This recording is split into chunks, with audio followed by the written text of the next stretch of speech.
Hello everyone, कैसे हैं आप सब लोग। आई होप सब अच्छा चल रहा हो आपकी लाइफ में।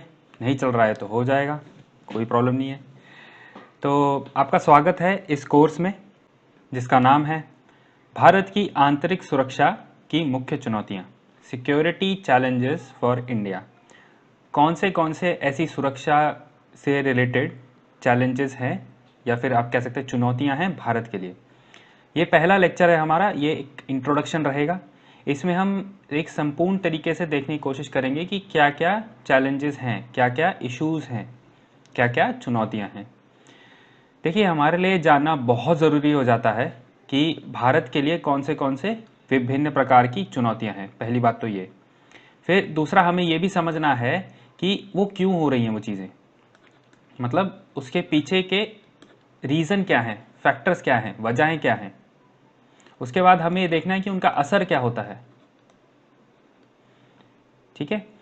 उसके बाद हमें ये भी समझना ज़रूरी है कि सरकार द्वारा या फिर और भी जो स्टेक होल्डर जिन्हें कहते हैं, स्टेक होल्डर्स, तो उनके द्वारा क्या क्या किया जा रहा है इन चीज़ों को ओवरकम करने के लिए। ये जो चैलेंजेस हैं, ये जो चुनौतियां हैं, इनको या इन पर काबू पाने के लिए क्या क्या किया जा रहा है, ये बहुत ज़रूरी है जानना। तो एक जैसे बोलते हैं ना, बर्ड्स आई व्यू। तो हम छोटे छोटे टॉपिक्स जो हैं उनको तो समझेंगे ही, छोटे छोटे मतलब जो सिलेबस के जो टॉपिक्स हैं उनको तो हम समझेंगे ही आगे लेक्चर्स में।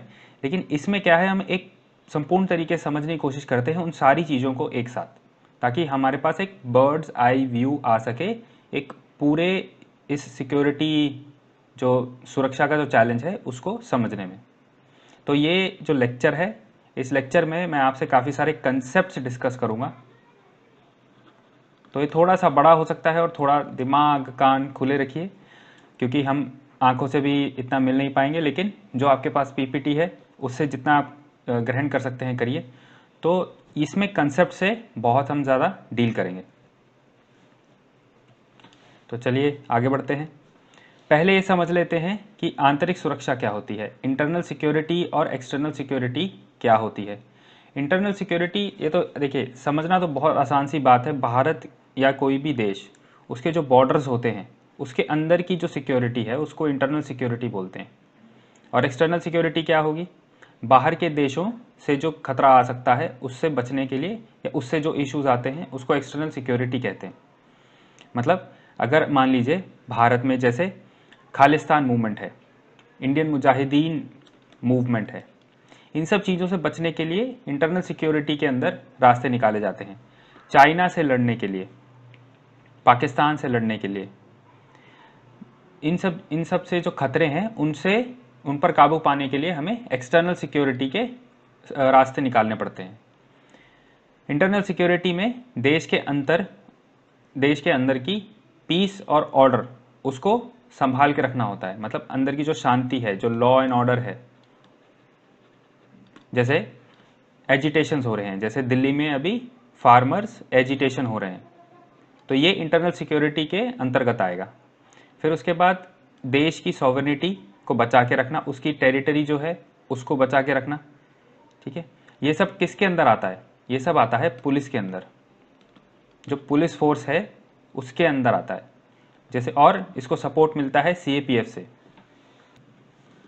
और जो एक्सटर्नल सिक्योरिटी है वो किसके अंतर्गत आता है, आर्म्ड फोर्सेस, जैसे हमारी आर्मी, नेवी, एयरफोर्स। और मिनिस्ट्री के अगर स्तर पे देखा जाए तो कौन कौन आता है, ministry of home affairs nodal agency है इंटरनल सिक्योरिटी के लिए। कौन सी एजेंसी, नोडल एजेंसी। सब कुछ इंटरनली जो भी सुरक्षा है वो मिनिस्ट्री ऑफ होम अफेयर्स देखती है। मिनिस्ट्री ऑफ डिफेंस जो है ये नोडल मिनिस्ट्री है बाहर की सुरक्षा के लिए। ओके, अब आते हैं डेफिनेशन पे। इसकी प्रॉपर डेफिनेशन क्या है, देखिए ये आप लिख सकते हैं। देखिए इंटरनल सिक्योरिटी क्या है, हमारे जो बॉर्डर्स हैं उनके अंदर पीस बनाए रखना, शांति बनाए रखना, उसको सबसे बेसिक फॉर्म में कहते हैं इंटरनल सिक्योरिटी। और ये कैसे किया जाता है, जो हमारे, एक सेकेंड मैं इंक का कलर चेंज कर लूँ, जो हमारे लॉ हैं, हमारी जो नेशनल लॉज हैं जो भारत सरकार द्वारा बनाए जाते हैं, उनको यूज़ किया जाता है इंटरनल सिक्योरिटी के अगेंस्ट, मतलब इंटरनल सिक्योरिटी को बनाए रखने के लिए। और रिस्पॉन्सिबिलिटी जो होती है ये पुलिस से लेके पैरामिलिट्री, मिलिट्री नहीं पैरामिलिट्री तक जाता है। और एक्सेप्शनल सर्कमस्टांसेस, मतलब अगर चीज़ बहुत ज़्यादा बिगड़ जाए तब आर्मी को बुलाया जाता है। बहुत ज़्यादा जब एजिटेशन हो जाए तब आर्मी को बुलाया जाता है, ऐसे नहीं बुलाया जाता है। मतलब उनको एक तरीके से वो आखिरी कदम है एकदम, मतलब जब सब कुछ पुलिस से ना संभले, पैरामिलिट्री से ना संभले, तब जाके आर्मी को बुलाया जाता है। ओके, तो ये डेफिनेशन है, इसको आप लिख सकते हैं। अब समझते हैं हम हमारे कॉन्स्टिट्यूशन ने हमें क्या क्या दिया है, या फिर कॉन्स्टिट्यूशन से इंटरनल सिक्योरिटी का क्या रिश्ता है।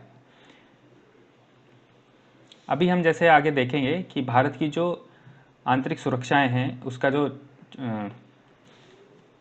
चुनौतियां हैं वो काफ़ी अलग अलग वजहों से आती हैं।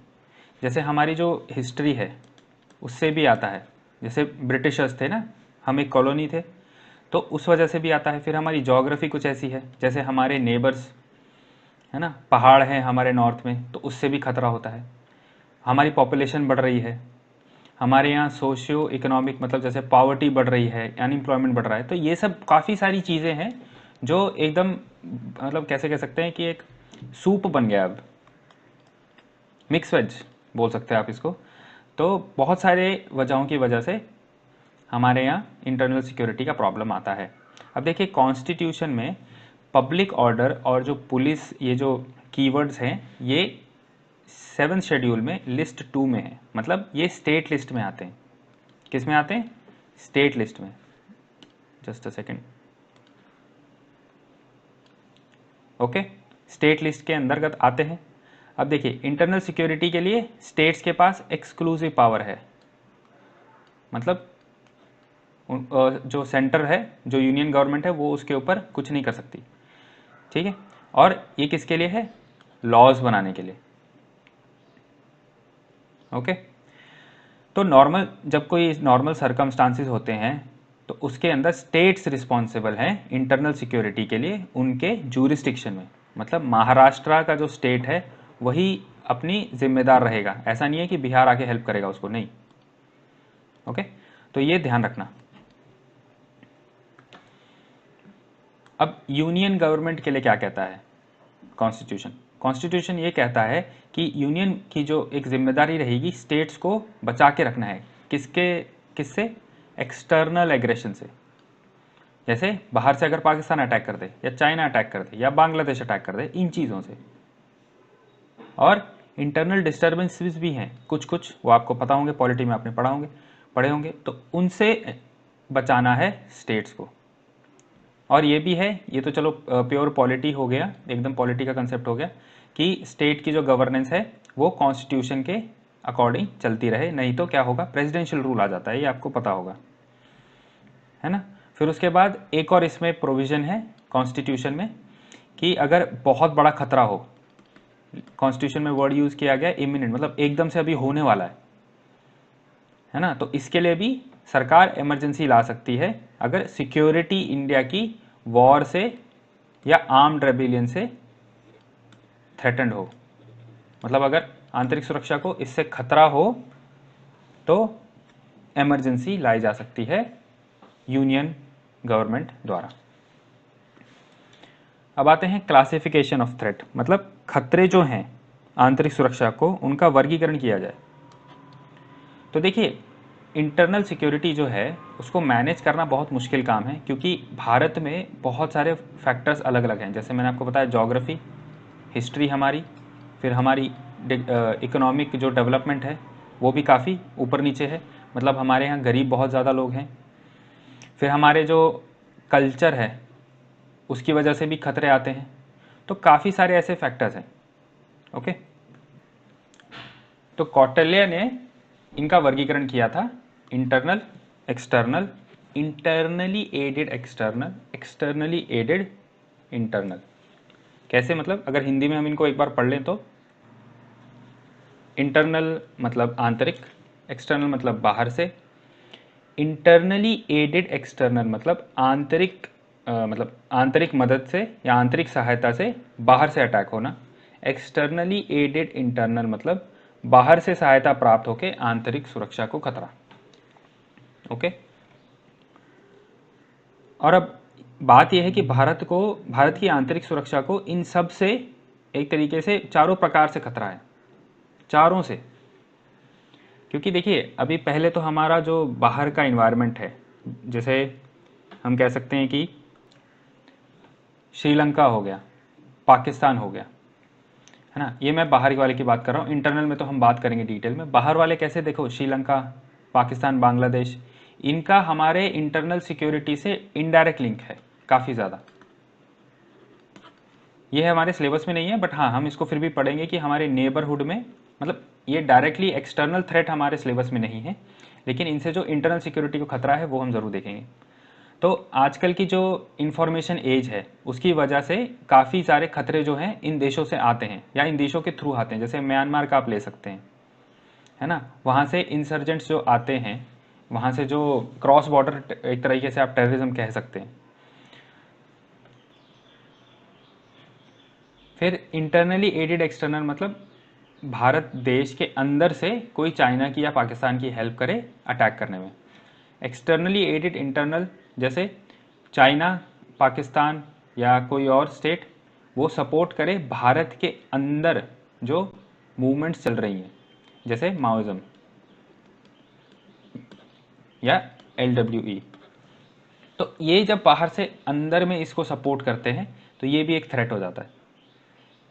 तो हमारे यहाँ भारत में ऐसे चारों थ्रेट को मिला के, मतलब घुल मिला के एक मिक्स वेज बनी हुई है कि इतने सारे खतरे हैं।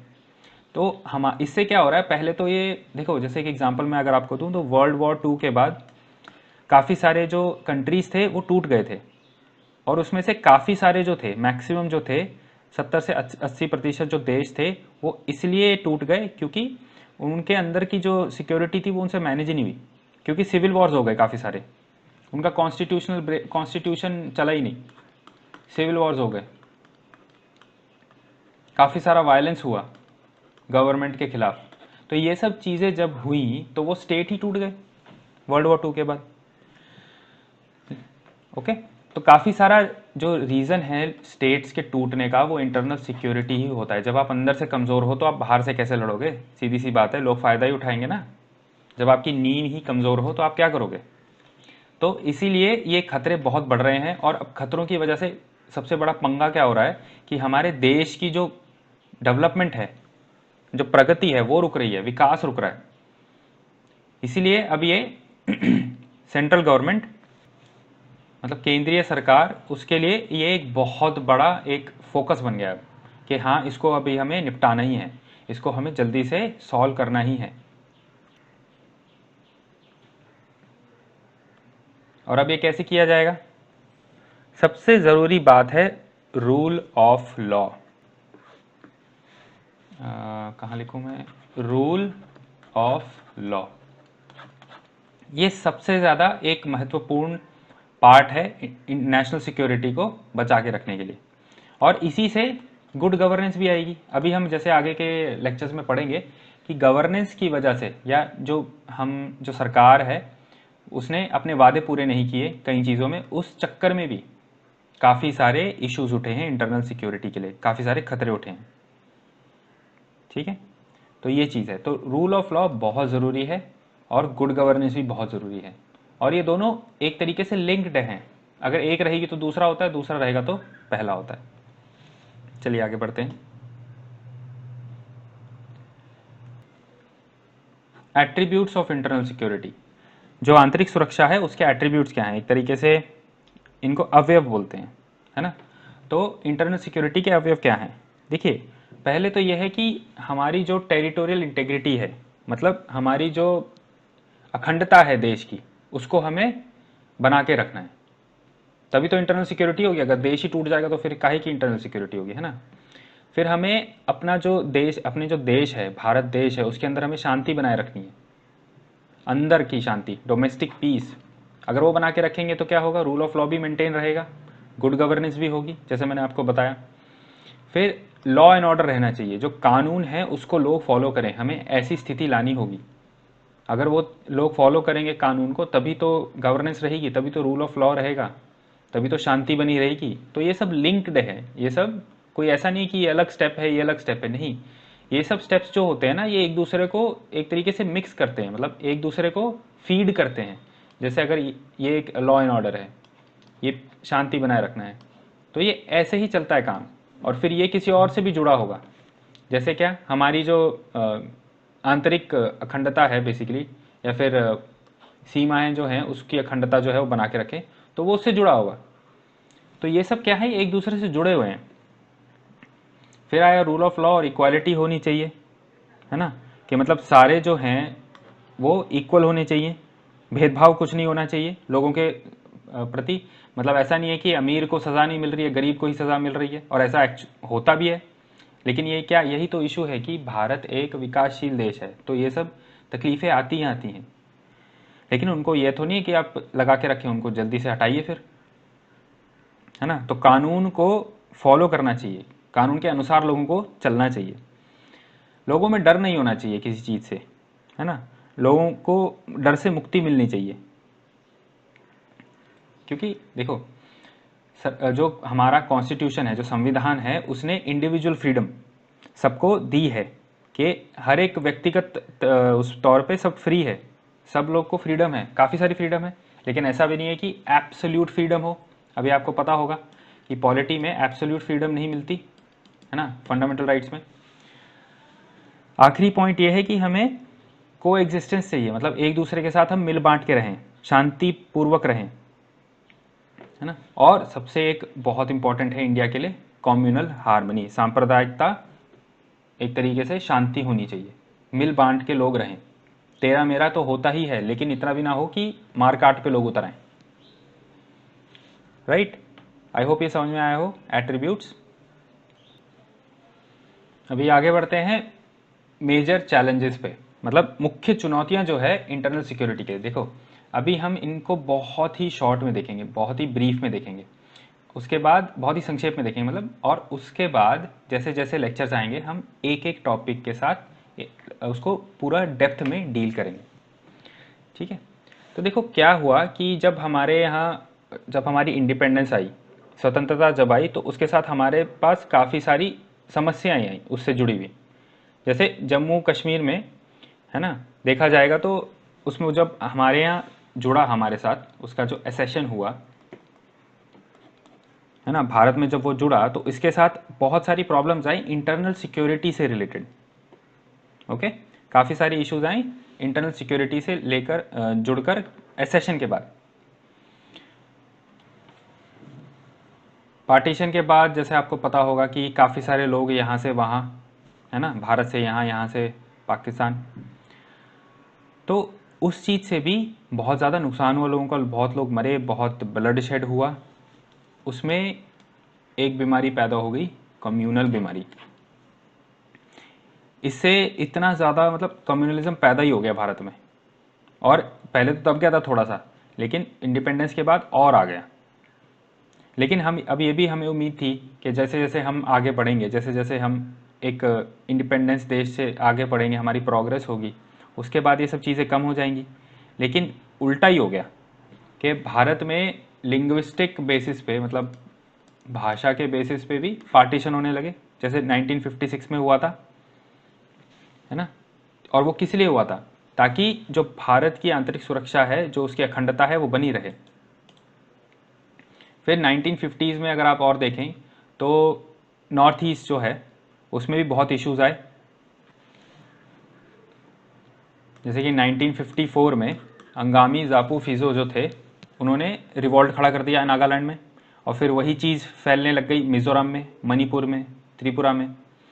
1960 के दशक में हमने देखा कि नक्सलिज्म पैदा हुआ, है ना।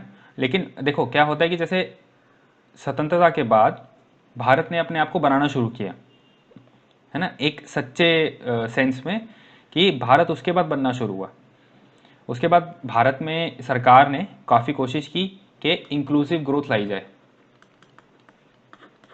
बट ऐसा हो नहीं पाया, क्योंकि बहुत सारी चीज़ें हो गई ऐसे कि, मतलब हम पढ़ेंगे ये सब डिटेल में।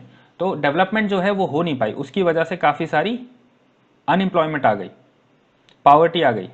और यही चीज़ें कुछ लोगों ने इन चीज़ों का कुछ लोगों ने फ़ायदा उठाया और माओइज़्म, नक्सलिज्म या एलडब्ल्यूई के रूप में वो निकल के आई चीज़ें।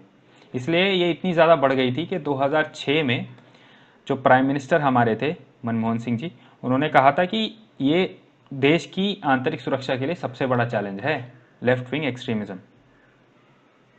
समझे? फिर हमारे देश के अंदर ही टेररिज्म काफ़ी पैदा हो चुका है। जैसे 1980s के दशक में यहाँ पे पंजाब में टेररिस्ट मूवमेंट जो थी वो आने लग गई थी। किसके सपोर्ट से? ऑब्वियसली पाकिस्तान के सपोर्ट से।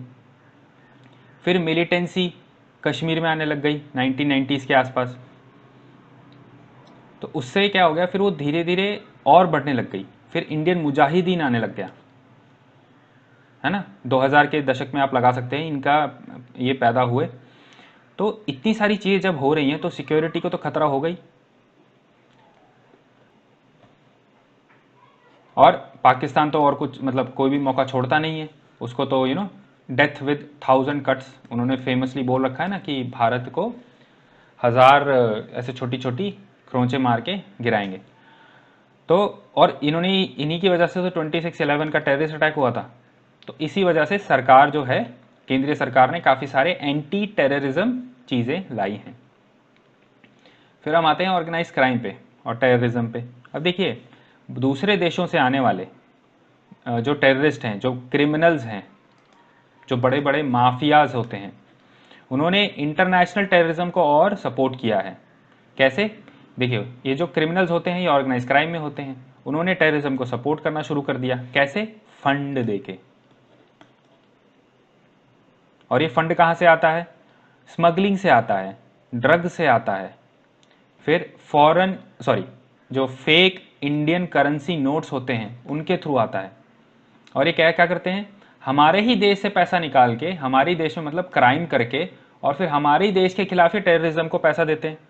बताओ, तो खोखला करने की कोशिश है पूरे भारत को, है ना। कई जो फैक्टर्स हैं, कई जो वैसे आप बोल सकते हो एक्टर्स होते हैं ना, ये हम पढ़ेंगे सब डिटेल में, बट मैं आपको सिर्फ एक इंट्रोडक्शन दे रहा हूँ।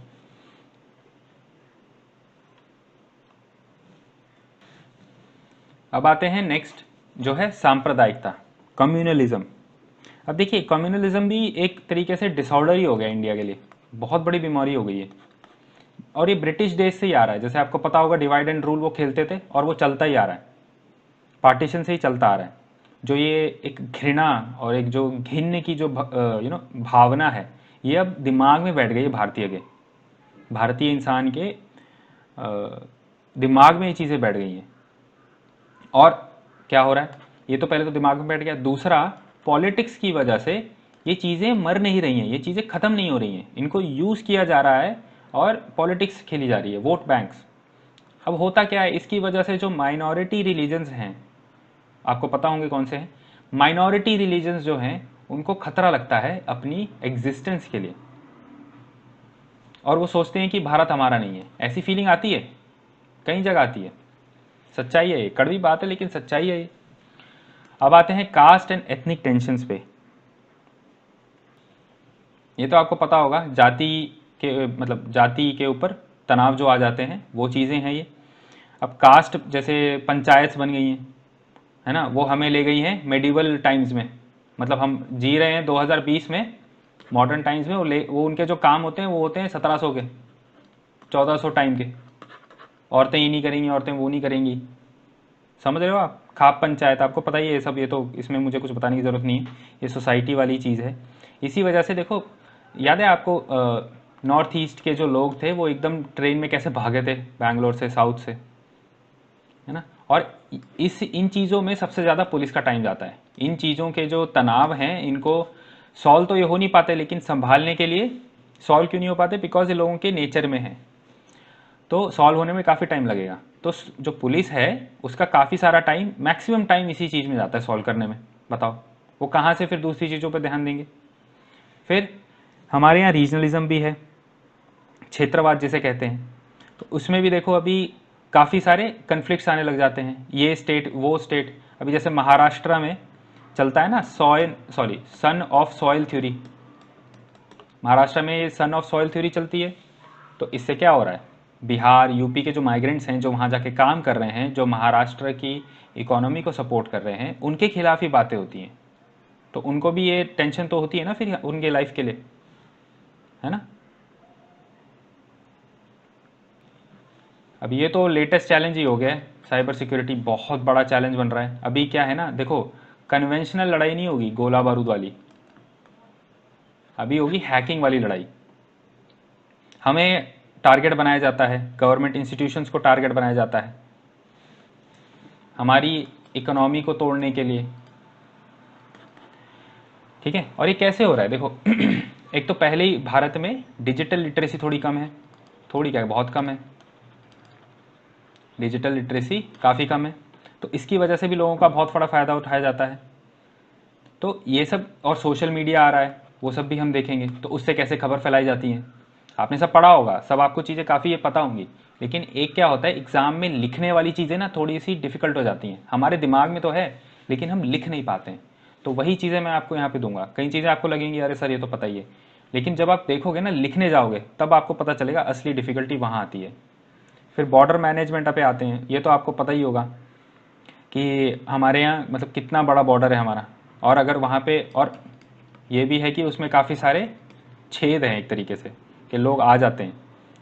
नॉर्थ ईस्ट में जम्मू एंड कश्मीर में काफ़ी सारे ऐसे इंसिडेंट देखे जाते हैं। अभी रिसेंटली भी देखा गया था कि वहाँ पे मतलब नवंबर 2020 की बात है या दिसंबर फर्स्ट वीक की बात है, तो वहाँ पे केव्स आ गई थी, केव पकड़ी गई थी जम्मू एंड कश्मीर में, ठीक है। तो इससे क्या होगा कि अगर बॉर्डर मैनेजमेंट अच्छा नहीं है तो क्या होगा, टेररिस्ट आएंगे, इलीगल इमिग्रेंट्स आएंगे, और वो आके क्या करेंगे, हमारे यहाँ फेक करेंसी फैलाएंगे, ड्रग्स फैलाएंगे, आर्म्स बेचेंगे, है ना। तो इसलिए तो नॉर्थ ईस्ट में इतना लफड़ा हो रहा है। अभी सोल्यूशन नहीं मिला है प्रॉपर, सॉल्व हो रही हैं चीज़ें लेकिन बहुत धीरे धीरे हो रही हैं, क्योंकि इसमें बहुत सारी चीज़ें इन्वॉल्व हैं। फिर आते हैं कोस्टल सिक्योरिटी, ये तो आपको पता ही है, 2611 इसका बेस्ट एग्जाम्पल है ना। कोस्टल सिक्योरिटी में मतलब अगर मैं आपको बताऊं तो यही है कि जो बीचेस वगैरह हैं उस पर पुलिस होनी चाहिए, कोस्ट गार्ड की रिस्पॉन्सिबिलिटी एंड ये सब। अब कुछ और जो नॉन ट्रेडिशनल एक तरीके से आप बोल सकते हो चैलेंजेस क्या हैं, देखिए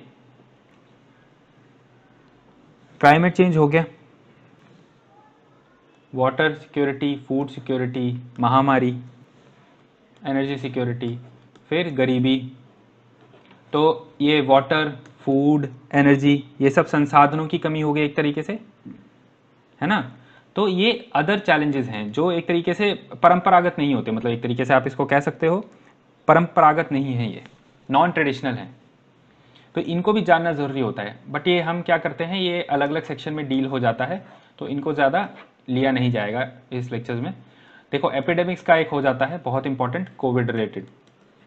इसने कैसे हमारी इकोनॉमी हिला दी, पूरी दुनिया की ही हिला दी, है ना। तो इन चीज़ों को ऐसे आप लिंक करो, energy security, food, water security, ये तो इन्वायरमेंट का पार्ट हो जाता है, क्लाइमेट चेंज, और इससे जो सिक्योरिटी है, जो हमारे देश को खतरा है, फूड सिक्योरिटी को खतरा है, वो सब चीज़ें आप पढ़ लेते हैं ऑलरेडी। तो ये अदर चैलेंजेस है, बट मेरा ये काम है कि आपको इनसे रूबरू करवाना कि हाँ ये भी चीज़ होती है कुछ ऐसा। ओके, चलो आगे बढ़ते हैं।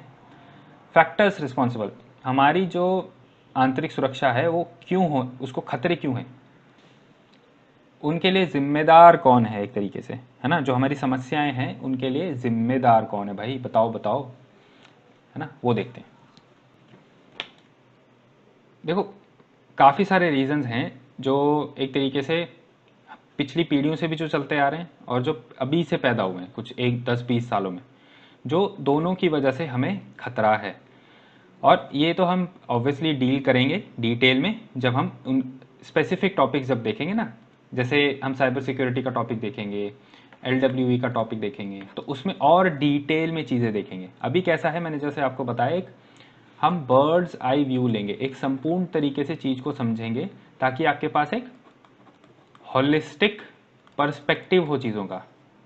और मेरा ये बहुत एक ज़रूरी काम है आपको पर्सपेक्टिव देना। कंटेंट तो बहुत जगह से मिल जाएगा आपको, लेकिन आप चीज़ों को कैसे समझेंगे, कैसे लिंक करेंगे, कीवर्ड्स के थ्रू कैसे पढ़ेंगे, डायग्राम के थ्रू पढ़ेंगे।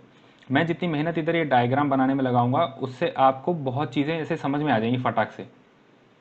डायग्रामेटिक अप्रोच भी रहेगी हमारी एक, ठीक है, लेक्चर में, कि जितने फोटोज़ हो सकें, जितने डायग्राम हो सकें उतने लगाए जाएं। कंटेंट ऐसे तो रहेगा ही नहीं, तो नोट्स कैसे बनाओगे।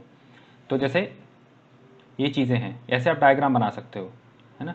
तो कुछ चीज़ें तो लिखनी ही पड़ेंगी, लेकिन जितना मैं हो सकेगा फ़ोटोज़ और डायग्राम्स के थ्रू आपको चीज़ें समझाने की कोशिश करूँगा ताकि याद हो जाए फटाफट, है ना। क्योंकि अभी मेज़ आने वाला है, तो अगर आप एक बार देखोगे हो जाएगा, मतलब आपको याद हो जाएंगी चीज़ें अगर आप फोटोज़ के थ्रू याद करने की कोशिश करोगे।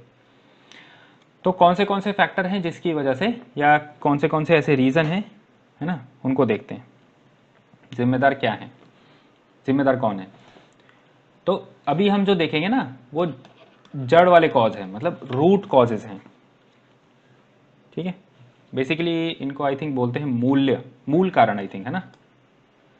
हिंदी थोड़ी सी रिफ्रेश करनी पड़ेगी, मूल कारण, ठीक है। चलो, पहले तो मैंने इनको थोड़ा सा डिवाइड कर दिया है, ये थोड़ा सा सार्केज़म है, इसको सीरियसली मत लीजिएगा। तो देखो, मैंने जो रीजंस हैं, जो फैक्टर्स हैं हमारे, फैक्टर्स रिस्पॉन्सिबल, उनको थोड़ा सा 3-4 चीज़ों में डिवाइड किया है ताकि याद करने में आसानी हो जाए। तो पहला तो देखो, ये सार्केज़म है, प्लीज़ अगेन मैं बोल रहा हूँ। तो देखो, पार्टीशन जो हुआ था उसकी वजह से भी काफ़ी इश्यूज आए थे कि हमारे जो नेबर्स हैं वो हमारे दोस्त ही नहीं हैं, है ना। पाकिस्तान सबसे बड़ा एग्जाम्पल है, इसमें तो मुझे कुछ समझाने की ज़रूरत नहीं है। फिर चाइना भी अपनी टांग अड़ाता रहता है चीज़ों में, है ना। नॉर्थ ईस्ट हमें अरुणाचल में तंग करता रहता है, डोकलाम में तंग करता रहता है। फिर हमें अक्साई चीन के पास तंग करता रहता है। तो ये सब चीज़ें हैं। फिर ऊपर से जो पाकिस्तान है, एक तो वो खुद भी स्टेबल नहीं है, वो खुद भी इनस्टेबल है, वो खुद भी, उसकी गवर्नमेंट कभी गिरती रहती है, कभी कुछ होता रहता है ना। इलेक्टेड गवर्नमेंट तो उनकी बहुत कम रही है, 10 या 20 साल ही रही है मुश्किल से पिछले 70 सालों में, ठीक है। फिर उसके बाद बांग्लादेश है, जो म्यांमार है, इनके थ्रू भी लोग आते रहते हैं हमारे यहाँ पे। लेकिन हाँ, वो बांग्लादेश म्यांमार हमारे ऐसे खिलाफ नहीं हैं, लेकिन फिर भी उनका फ़ायदा उठाया जाता है। फिर उसके बाद हमारे यहाँ ओपन बॉर्डर्स भी हैं देशों के साथ। फिर उसके बाद फॉरेस्ट भी हैं। तो ये उनसे रिलेटेड है, मतलब ऐसा नहीं कि वो लोग अनफ्रेंडली हैं, लेकिन हाँ, इसकी वजह से इशू बढ़ जाता है, इसकी वजह से तकलीफ बढ़ जाती है सुरक्षा को मैनेज करने में। उसके बाद पावर्टी, अनएम्प्लॉयमेंट। अब गरीबी और बेरोज़गारी, अब इसका भी आपको पता ही होगा। आप तो कहोगे अरे सर आप तो सभी बोल रहे हैं आपको पता होगा देखो, पॉइंट क्या है कि इनके बारे में हम GS1 सोसाइटी में पढ़ लेते हैं, लेकिन हाँ ऑब्वियसली मैं डिस्कस करूँगा, मैं जैसे आपको एक अवेयरनेस दे रहा हूँ कि हाँ ये चीज़ तो आपको पता होगी। तो देखिए, गरीबी और अनएम्प्लॉयमेंट, गरीबी और बेरोज़गारी, तो इसके अंदर ये बहुत ज़रूरी हो जाता है कि क्योंकि इसका लोग फ़ायदा उठाते हैं। जो नॉन स्टेट एक्टर्स हैं, जो मतलब हम भारत के खिलाफ जो लोग हैं, वो इन चीज़ों का फ़ायदा उठा के लोगों को रेडिकलाइज करते हैं ना। ये इसी की तो एक रीज़न है कि माओइज्म आ रखा है इंडिया में, और ब्रेन वॉशिंग होती है, हमारा जो यूथ है उसकी ब्रेन वॉशिंग होती है। और अगर यूथ ऐसे लफड़े में पड़ेगा तो फिर ये चीज़, अब आप बताओ इसका गेस करो क्या है ये, डेमोग्राफिक डिविडेंड। हम इसका फ़ायदा कैसे उठाएंगे, ये तो इकोनॉमी का कंसेप्ट है। तो डेमोग्राफिक डिविडेंड मतलब हमारे यहाँ इतने यंग लोग आने वाले हैं कि हमारे एम्प्लॉय, मतलब हमारा जो ह्यूमन कैपिटल है वो बहुत ज़्यादा बढ़ने वाला है, तो हमें उसका फ़ायदा उठाना चाहिए। लेकिन अगर वो लोग अब रेडिकलाइज होने लग जाएंगे तो फ़ायदा कहाँ से उठाएंगे, वो तो हमारे यहाँ उल्टा कर्स हो जाएगा, ये श्राप हो जाएगा। तो सरकार की ये जिम्मेदारी है कि ये सब चीज़ों को रोका जाए, पावर्टी को ख़त्म किया जाए, अनएम्प्लॉयमेंट को भी ख़त्म किया जाए। देखो, गिफ्ट है ये, मतलब ऐसे तो हम तो इसको नहीं सॉल्व कर पाए अभी तक, लेकिन ये शुरुआत वहाँ से हुई है, इसलिए इसको मैंने इस सेक्शन में डाला है, ठीक है। फिर ये देखो, ये वर्ल्ड बैंक का डेटा है। फिर ऑफिशियल डेटा के हिसाब से अनएम्प्लॉयमेंट रेट है 6.1, काफ़ी हाई चीज़ है ये, बहुत ज़्यादा हाई होता है, ठीक है। तो ये देखो, ये अनएम्प्लॉयमेंट के फैक्ट्स हैं, ये पॉवर्टी के फैक्ट्स हैं। तो ऐसे मैं आपको पढ़ाने की कोशिश करूंगा ताकि आप रिलेट कर पाऊँ चीज़ों को। नेक्स्ट आते हैं एडमिनिस्ट्रेटिव फेलियर्स पे, वही है, हाँ, मतलब जो सरकार है वो अपना काम करने में सक्षम नहीं रही। तो देखिए, इनएक्विटेबल ग्रोथ है, मतलब काफ़ी सारे रिच हैं, वो रिच तो इतने रिच हैं कि मतलब अनगिनत पैसा बोल सकते हो आप, और इतने सारे पुअर लोग बैठे हुए हैं। जैसे मैंने आपको यहाँ फैक्ट बताया था, 1 in every 5 Indian is poor. तो इतने सारे जब गरीब लोग हैं तो ग्रोथ कहाँ से इक्वल होगी? इसीलिए तो इंक्लूसिव ग्रोथ है का आपको टॉपिक दिया हुआ है GS3 इकोनॉमिक्स में। वाइडनिंग गैप है, मतलब जो लोग हैं, जो रिच हैं वो रिच होते जा रहे हैं। पहले तो ग्रोथ ही अनइक्वल है, उसके बाद वाइडनिंग गैप मतलब जो रिच हैं वो रिच ही होते जा रहे हैं और जो पुअर हैं वो पुअर होते जा रहे हैं। मतलब काफ़ी कम लोग हैं जो पॉवर्टी लाइन के ऊपर मतलब रह पा रहे हैं। पता है क्या होता है कि कुछ सालों के लिए ऊपर जाते हैं फिर नीचे आ जाते हैं, ये बड़ी चलती रहती है। मतलब अगर सरकार ठीक से चली, मतलब और जैसे अभी कोविड का आप ले लो, कोविड में तो कितने लोगों की नौकरी चली गई, कितने लोग गरीब हो गए, जो कभी पॉवर्टी लाइन 10-20 साल से नहीं गए होंगे वो और चले गए होंगे नीचे। कभी मतलब बात करके देखना कैब ड्राइवर से, जो ठेले वाले हैं उनसे बात करके देखो तो पता चलेगा कितनी डिफिकल्टी हो रही है यार, वो किराया नहीं दे पा रहे अपना, कैसे जिएंगे बताओ, गाड़ी में सोएंगे, सोते भी हैं वो, करते भी हैं इस चक्कर में कई बार। तो इसलिए लॉकडाउन जो है, मैं जैसा आपको बता रहा हूँ कि बहुत नुकसानदायक है, लोगों को अपनी सुरक्षा खुद करनी पड़ेगी। तो देखिए widening gap between haves and haves not, ये समझ में आ गया होगा। फिर गवर्नमेंट जो है वो खुद ही वहाँ पे पहुँच नहीं पाई है, मतलब जो हिंटरलैंड होता है, जो दूर दराज के जो इलाके होते हैं वहाँ तक गवर्नमेंट ही नहीं पहुँची है, वहाँ तक IAS IPS पहुँचते ही नहीं है, जाते ही नहीं है। इलाका उनके अंडर है लेकिन जाते ही नहीं है, तो एक गवर्नेंस डेफिसिट हो गया। इसकी वजह से क्या होता है, जो ग्रोथ है वो कुछ ही लोगों तक ही पहुंची है, वो शहरों में ही अटकी क्यों हुई है? आप बाहर निकल के देखो दिल्ली के 100 किलोमीटर, आपको खेत ही खेत दिखेंगे।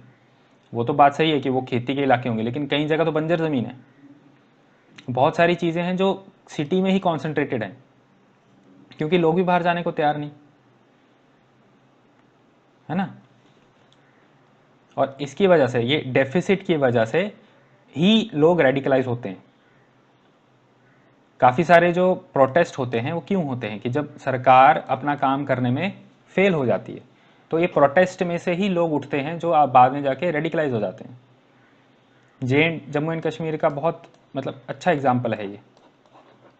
अब मैं ये नहीं कह रहा हूँ ये सही है गलत है, प्लीज़ मैं ये हमेशा ध्यान रखना, मैं कभी सही गलत नहीं कोई चीज़ कहूँगा, मैं बस आपको फैक्ट बताने की कोशिश करूँगा कि ये होता है, कोई सही या गलत कुछ नहीं है मेरी तरफ से। जो फैक्ट है वो फैक्ट है। हमें UPSC में भी यही अपना एंगल रखना है, हमें न्यूट्रल रहना है, हमें फैक्ट्स को प्रेजेंट करना है। जैसे DD न्यूज़ जो होता है वो फैक्ट्स को प्रेजेंट करता है, वो आपको ओपिनियन नहीं देते हैं। जो बाकी प्राइवेट चैनल्स हैं वो ओपिनियन देते हैं ज़्यादा और फैक्ट्स कम देते हैं।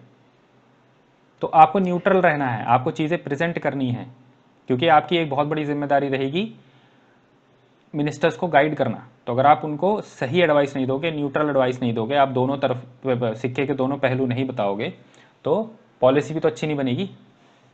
चलिए आगे बढ़ते हैं। जस्ट मैं इंक चेंज कर लूँ, एक सेकेंड। अब आते हैं पार्टीजन पॉलिटिक्स पे। मतलब ये सेक्शन है जो तोहफा है पार्टीजन पॉलिटिक्स, मतलब लोग अपनी पॉलिटिक्स खेलते रहते हैं। पिछला पॉइंट जो था वो एडमिनिस्ट्रेटिव फेलियर का था, उससे पहले gift from British led partition. तो गिफ्ट फ्रॉम पार्टीजन पॉलिटिक्स, अब इसमें क्या हो गया, देखिए इसमें दो मेन पॉइंट है, कम्युनल का और कास्ट का। तो देखिए कम्युनल जो टेंशन्स हैं, सांप्रदायिक जो डिवाइड है ना, वो बढ़ता जा रहा है। तो क्योंकि ये इंटरनल डिस्टर्बेंस को बहुत बढ़ाता है। देखिए यूपी में जैसे बहुत सारे राइट्स होते हैं इस चक्कर में, तो क्या होता है पॉलिटिक्स जो है वो इसका फ़ायदा उठाती है। वो लोग रिलीजन के बेसिस पे वोट मांगते हैं, और ना कि वोट नहीं मांगते हैं, सिर्फ वो एक दूसरे के खिलाफ भी भड़काते हैं। सिर्फ वोट नहीं मांगेंगे, लोगों के खिलाफ भड़काएंगे भी। तो अभी आप देखोगे कि एक तरीके से जैसे बोलते हैं ना, cricket is a gentleman's game, है ना। लेकिन यहाँ पे जेंटलमैन है ही नहीं कोई, पॉलिटिक्स में जेंटलमैन कोई है ही नहीं, बहुत कम होते हैं, बहुत कम, मुश्किल से, और या तो लोग रहने नहीं देते, पता होगा। तो लोग भाषा के स्तर पे, रिलीजन के स्तर पे, कास्ट के स्तर पे, रीजन के बेसिस पे अपने फ़ायदे के लिए पॉलिटिक्स खेलते हैं। इस वजह से डेथ एंड डिस्ट्रक्शन दोनों होता है, लोग मरते भी हैं और हमारी देश की जो पब्लिक प्रॉपर्टी है वो भी टूटती है। अब देखिए एक बात आपको पता होगा कि देखो इन सब रायट्स में आम आदमी मरता है, जो लोग इनको चलाने वाले होते हैं वो तो अपने कमरे में बैठे होते हैं AC रूम्स में, है ना। तो ये सी भी सच्चाई है। देखो, increasing caste awareness and caste tensions. अब इसमें ये तो आपको पता होगा कि कास्ट क्या ही है, आपको बताने की आई थिंक ज़रूरत नहीं होगी तो जाति के ऊपर चीज़ें बहुत टेंशन लाती हैं, क्योंकि अभी देखो, हमने सोचा था कि ऐसी एक थिंकिंग थी कि ग्लोबलाइजेशन आएगा तो उससे जो चीज़ें हैं वो कम होंगी, लेकिन ऐसा नहीं हुआ, सैडली, है ना, सैडली ऐसा नहीं हुआ। तो ग्लोबलाइजेशन भी चीज़ ठीक नहीं कर पाई है, और ये भी है कि कुछ लोग तो उसी जो ये प्रथा है उसी को करी जा रहे हैं। हम मतलब मैंने अभी आपको बताया था वो मेडिवल इंडिया में ही लेके जाना चाहते हैं भारत को। जैसे अभी बहुत चीज़ें हैं, जैसे ऑनर किलिंग है, फिर काफ़ी सारे जो दलित विलेजेस हैं साउथ में उनको जला दिया जाता है। अनटचेबिलिटी, वो तो बोल दिया है कि नहीं ये तो सिन है, कॉन्स्टिट्यूशन ने भी मना कर रखा है, लेकिन नहीं, फिर भी ये चल रहा है। तो ये सब जब तक ये चीज़ें रहेंगी, लोग एक दूसरे के खिलाफ रहेंगे ही, लोग वो एक दूसरे को ऊपर नीचे देखेंगे ही। ठीक है, फिर आते हैं गवर्नेंस डेफिसिट पे। जैसे मैंने आपको बताया था, सरकार कई जगहों तक पहुंची नहीं है, तो उससे क्या होता है, उससे होती है करप्शन। और करप्शन की वजह से आपको पता है 2014 में पॉलिटिक्स का रंग बदल गया था। तो लोग देखिए, और थोड़े से लोग करप्ट हो ना, लोग सोचते पूरी सरकार करप्ट है, तो लोग इसीलिए सरकार को फेंकना चाहते हैं, ओवरथ्रो करना चाहते हैं, सरकार को गिराना चाहते हैं। और यही माओइज्म की एक, कह सकते हैं कि उसकी तरफ लोग इसी वजह से जाते हैं। ठीक है, एक तो ये रीज़न है। फिर दूसरा क्या है कि हमारा जो जस्टिस सिस्टम है उसमें भी लफड़ा बहुत है, उसमें भी बहुत कमियां हैं। जैसे करप्शन है उसमें, एक तो जो लोअर जुडिशरी है ना, उसमें इवन के मतलब हमारा जो इकोनॉमिक सर्वे है उसने भी ये कहा है कि यहाँ बहुत करप्शन है लोअर जुडिशरी में। इकोनॉमिक सर्वे ने एक्सेप्ट किया है कि बहुत करप्शन है यहाँ पे। उसकी वजह से क्या होता है, ऑर्गेनाइज क्राइम चलता रहता है, आर्म्स को बेचना, किडनैपिंग, है ना, और सेक्सुअल ट्रेड जो होता है वो भी। ये सब चीज़ें चल रही हैं, क्यों चल रही हैं, क्योंकि लोग लोकल लेवल पे सब मिले हुए हैं, पुलिस, पॉलिटिशियंस, ब्यूरोक्रेट्स, सब। तो इसीलिए लोग सरकार को ओवरथ्रो करना चाहते हैं, रेवोल्यूशन लाना चाहते हैं, है ना, ये रीज़न है। उसके बाद हमारे गवर्नेंस के डेफिसिट की वजह से बॉर्डर जो है ना, उसमें जा ही नहीं पा रहे लोग, पुलिस ही नहीं पहुंचती वहाँ पे, तो इसलिए वहाँ से लोग इन्फिल्ट्रेट कर जाते हैं। ये सब भी हम पढ़ेंगे डिटेल में, पूरा प्रॉपरली पढ़ेंगे ये सब, बट मैं आपको चाहता हूँ जैसे मैंने पहले कहा, एक आपके पास ओवरव्यू हो, एक पर्सपेक्टिव हो आपके पास इस लेसन के बाद। फिर हमारे यहाँ जुडिशियल प्रोसेस में लंबी बहुत खिंच जाती है चीज़ें, बहुत टाइम लग जाता है। जैसे चारा घोटाला को 20 साल लग गए थे सॉल्व होने में, और इससे क्या हो रहा है, कैंगरू कोर्ट जो होती है ना, कंगारू कोर्ट्स, वो ऊपर आने लग गई हैं अब। तो पीपल, अभी लोग बोल रहे हैं कि हमें भरोसा ही नहीं है, सरकार पे क्या भरोसा करें, ऐसे ही निपटा लेते हैं, सरकार बोल रहा हूँ, ये जुडिशरी पे क्या भरोसा करें, बाहर ही निपटा लेते हैं चीज़ें। तो फिर उससे जस्टिस थोड़ी ना बढ़ेगा, उससे लोगों का भरोसा थोड़ी ना बढ़ेगा। तो ये सब चीज़ें हैं। देखो, पोरस बॉर्डर का एग्जांपल देता हूँ। अफगानिस्तान से उठ के पाकिस्तान से आके दिल्ली तक पहुँच जाता है वो ओपीएम। और आई थिंक इसको आपको, चलिए, अफीम बोलते हैं इसको। ठीक है, तो अफीम जो है अफगानिस्तान से उठती है, भारत में आती है पाकिस्तान के थ्रू। क्यों? क्योंकि पोरस बॉर्डर है, और कैरियर्स जो हैं वो लेके आते हैं भारत में। फिर पंजाब से ये मेट्रोज में जाता है ना, और यहाँ से पंजाब से जाएगा ये दिल्ली, मुंबई, थाईलैंड, ऐसे इवन के यूएसए तक चला जाता है। सोचो, तो इतना बड़ा लफड़ा है। जो पोरस बॉर्डर होता है ना, पोरस मतलब उसके अंदर गैप्स हैं, उसके अंदर छेद हैं, मतलब हम पूरा उसको कवर नहीं कर पा रहे हैं अभी तक। चलिए, तो यहाँ तक थे फैक्टर्स। अब आते हैं हमारे भारत के आंतरिक सुरक्षा के डॉक्ट्राइन पे, मतलब जो सिक्योरिटी के सिद्धांत हैं उनको कैसे किया जाए, या क्या चीज़ें हैं हम इसमें देखेंगे कि अभी कैसे चल रही हैं चीज़ें, उसमें गैप्स क्या हैं, और उसके बाद क्या करना चाहिए। यही होता है, यूपीएससी में भी ऐसे ही पढ़ना चाहिए स्ट्रक्चर में। अभी क्या है, उसके अंदर क्या इश्यूज़ हैं और उसको सॉल्व कैसे किया जाए, सोल्यूशन देना है। सोल्यूशन देना बहुत इंपॉर्टेंट है, प्लीज़ याद रखिएगा ये चीज़। तो आते हैं इस पर। तो ये तो टोटल फैक्ट बेस्ड है, इसमें कुछ समझने की ऐसी ज़रूरत नहीं है, तो हम पढ़ पढ़ के इसको समझेंगे। तो पहली बात तो ये है कि एक्सटर्नल जो थ्रेट हैं, एक्सटर्नल बाहर के, वो रहता है सेंटर के पास, ये मैंने आपको बताया है।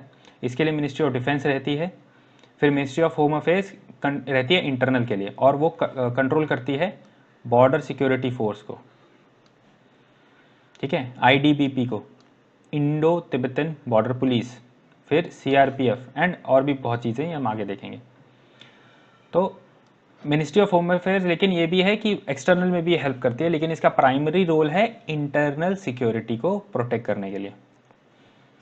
सिक्योरिटी का जो ओवरऑल है वो डिफेंस मिनिस्ट्री के पास भी आता है और कैबिनेट से फाइनलाइज होता है, कैबिनेट कमेटी ऑन सिक्योरिटी है उससे फाइनलाइज होता है।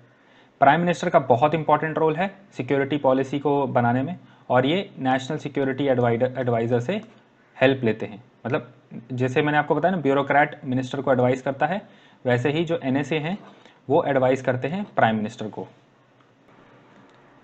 अब एनएसए अभी हैं अजीत डोवल, ये इंडियन पुलिस सर्विस से हैं, और एनएसए जो एक ऑफिस है नेशनल सिक्योरिटी एडवाइज़र, ये नेशनल सिक्योरिटी काउंसिल जो है उसका पार्ट रहते हैं, और ये एडवाइस करते हैं प्राइम मिनिस्टर को नेशनल सिक्योरिटी पे। और इनको एनएसए को कैबिनेट रैंक दिया गया है, कैबिनेट मिनिस्टर का रैंक दिया गया है, यूनियन कैबिनेट मिनिस्टर का। और ये ज़्यादातर आईपीएस से रहते हैं या ये इंडियन फॉरेन सर्विस से रहते हैं, फॉरेन सर्विस है। और ये ऑफिस 1998 से है, उससे पहले नहीं था। और जो पहले थे उनका नाम था ब्रजेश मिश्रा, ये इंडियन फॉरेन सर्विस से थे 1998 से, अटल बिहारी वाजपेयी जी के कार्यकाल में पहले थे। ओके, तो this is the introduction for NSA. आगे बढ़ते हैं। सिक्योरिटी पॉलिसी देखिए, मैंने आपको जैसे बताया कि सेंटर द्वारा बनाई जाती है ना, और ये जो जैसे कि नक्सलिज्म है उससे कैसे डील करना है, ये पॉलिसी कहाँ से बनाई जाएगी, सेंटर द्वारा बनाई जाएगी, केंद्रीय सरकार द्वारा। पता है क्यों? जब तक ये देखो, जब तक ये एक ही स्टेट में रहे तब तक वो स्टेट की जिम्मेदारी, लेकिन जैसे ही ये बॉर्डर क्रॉस करके दूसरे स्टेट में चले जाए भारत के, तब ये केंद्र सरकार की जिम्मेदारी हो जाती है। और केंद्रीय सरकार इसके लिए पैरामिलिट्री फोर्सेस का जो पैरामिलिट्री फोर्सेस की हेल्प है वो देगी स्टेट्स को, ठीक है। तो इंटरनल सिक्योरिटी वैसे स्टेट्स के अंडर आती है, जो पुलिस फोर्स है वो भी स्टेट के अंडर आते हैं, और कोई भी इंटरनल डिस्टर्बेंस होगी वो पहले स्टेट की जो फोर्स है वो कंट्रोल करेगी, ना कि आर्मी। क्योंकि देखिए पुलिस जो है किसके अंडर है, स्टेट के अंडर है। जो आईपीएस है वो भी स्टेट के लिए सर्व करता है, वैसे वो सेंट्रल के कंट्रोल में है, लेकिन वो सर्व किसको करते हैं, स्टेट को करते हैं। फिर उसके बाद कॉन्स्टिट्यूशन ने, मैंने आपको ये बताया है कि सेंटर को जिम्मेदारी दी है कि बाहर से कुछ होगा या अंदर से इंटरनल एग्रेशन है उससे बचाना है स्टेट्स को। तो अगर बात बिगड़ जाती है, एक स्टेट के हाथ से आगे फिसल जाती है या कुछ होता नहीं है स्टेट से कंट्रोल, तो पैरामिलिट्री फोर्सेस डिप्लॉय करता है सेंटर, जैसे कि CRPF, BSF, ITBP, NSG. We will see all of these. Okay, फिर अभी जो है नेशनल, जैसे मैंने आपको मेंशन किया, एनएसए जो हैं वो नेशनल सिक्योरिटी काउंसिल के पार्ट होते हैं। ये 1999 में बना था। इसमें सारे सिक्योरिटी के मामले डिस्कस होते हैं। प्राइम मिनिस्टर इनको हेड करते हैं, और बाकी इसके काफ़ी मेंबर्स होते हैं, मिनिस्टर होते हैं होम अफेयर्स के, defence, external ministry, finance ministry, और नेशनल सिक्योरिटी एडवाइज़र सेक्रेटरी होते हैं। ओके, चलो आगे बढ़ते हैं। अभी के जो पॉलिसी हैं उसमें गैप कहाँ है, उसमें कहाँ कहाँ मुश्किलें हैं, या फिर वो बेसिकली लेक्यूना मीन्स गैप, कहाँ कहाँ प्रॉब्लम आने के चांसेस हैं। देखो, बहुत सारे ऐसे रीज़न होते हैं जिनकी वजह से सिक्योरिटी जो है पॉलिसी वो अच्छी नहीं बन पाती या अच्छी नहीं बनती। जैसे मैंने आपको बताया कि स्टेट और सेंट्रल पॉलिसीज़, कई बार क्या होता है सेंटर कुछ और बना देता है, स्टेट के लिए कुछ और चाहिए होता है, तो काम बनता नहीं है। तो ये कोऑर्डिनेशन जब नहीं होता है तो पॉलिसीज़ उलट सुलट बनती हैं और काम होता नहीं है कुछ।